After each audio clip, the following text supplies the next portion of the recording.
Arestado ng mga operatiba ng Criminal Investigation and Detection Group Regional Field Unit ng National Capital Region o CIDG RFU-NCR ang tinaguriang cryptocurrency king ng Pilipinas. Araw ng Martes nang ginawa ang entrapment operation sa Makati City. Ngunit ayon kay Police Colonel Thomas Valmonte, Chief Legal Division ng CIDG, inabot ng hanggang Miyerkules ng madaling araw bago nahuli ang suspect. Actually, kahapon pa lang yung gabi kahapon, so mga 8:35 in the evening, September 12, yun yung entrapment operation actually. Pero nung nagkakaabutan na sila, tumakbo itong suspect. Pagtakbo ng suspect using a vehicle, so hinabol natin. Nakatakas itong suspect until nagkaroon ng follow-up operations. So natagpuan naman natin sa may bandang Parañaque. Kinilala ng mga otoridad ang suspect na si Vance Joshua Tamayo, 23 taong gulang. Dinampot din ng otoridad ang isa pang kasama nito na si Rogie Marl Sapinoso, 40 taong gulang. Ang operasyon ay nag-ugat matapos na makatanggap sila ng reklamo mula sa nagngangalang Liera Alaysa Subang, 23 taong gulang at biktima din ng investment scam ng suspect. Kasi itong complainant, nahinto ang communication niya with the suspect. So after 1 year, saka lang nag-contact itong suspect sa kanya. And this suspect was asking for another 826,000 processing fee.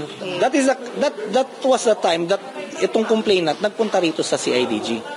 So doon, from there, pinrocess na namin kung paano yung entrapment sa kanya. Modus ng suspect ay ang pag-aalok sa negosyo umano nitong cryptocurrency.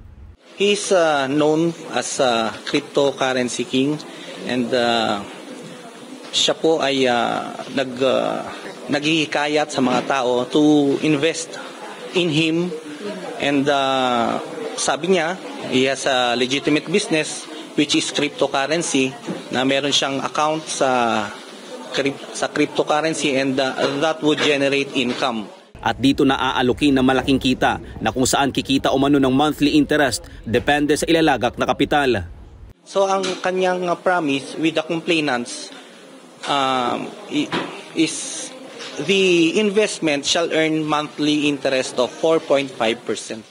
Pero matapos na makapagbigay ng kita ang suspect ng 1 hanggang 2 beses, ay maglalaho at hindi na magpaparamdam si Tamayo sa kanyang mga biktima. Ayon pa sa mga otoridad, hindi tumatanggap ng investment ng mas mababa sa 1 milyong piso ang mga suspect, kaya naniniwala ang mga otoridad na daan-daang milyong piso na ang nakulimbat ni Tamayo sa kanyang mga biktima.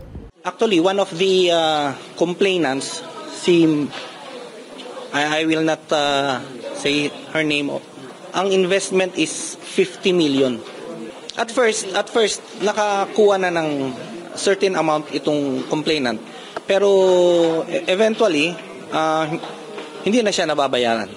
Kasi as I heard, nakakuha na siya ng 11 million from the 50 million investment.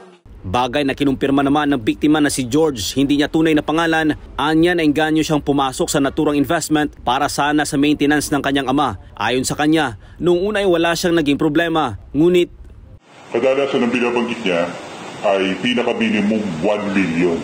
1 million ang minimum na pwedeng invest.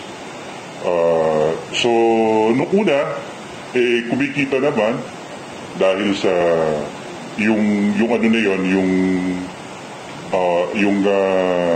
pera, nagagamit ko kasi pandagdag yon para dun sa gastusin ng tatay ko na may sakit. So, yun yung isa sa naging nakita kong paraan para yung expenses ko na sa gamot na nasa 30,000 monthly, doon ko pwedeng hugutin sa kinikita ko dun sa investment na yan. And for so how many months, akala ko okay siya. Wala akong naging, siguro mga 2-3 times okay siya, wala akong nagiging problema. Pero pagdating nung December hanggang May, may problema na. Sa ngayon ay nananawagan ang kapulisan sa lahat ng naloko ni Tamayo na magtungo sa CIDG-NCR upang madagdagan pa ang maisasampang reklamo laban sa suspect. Para sa Diyos at sa Pilipinas kung mahal, Almar Forzuelo, SMNI News.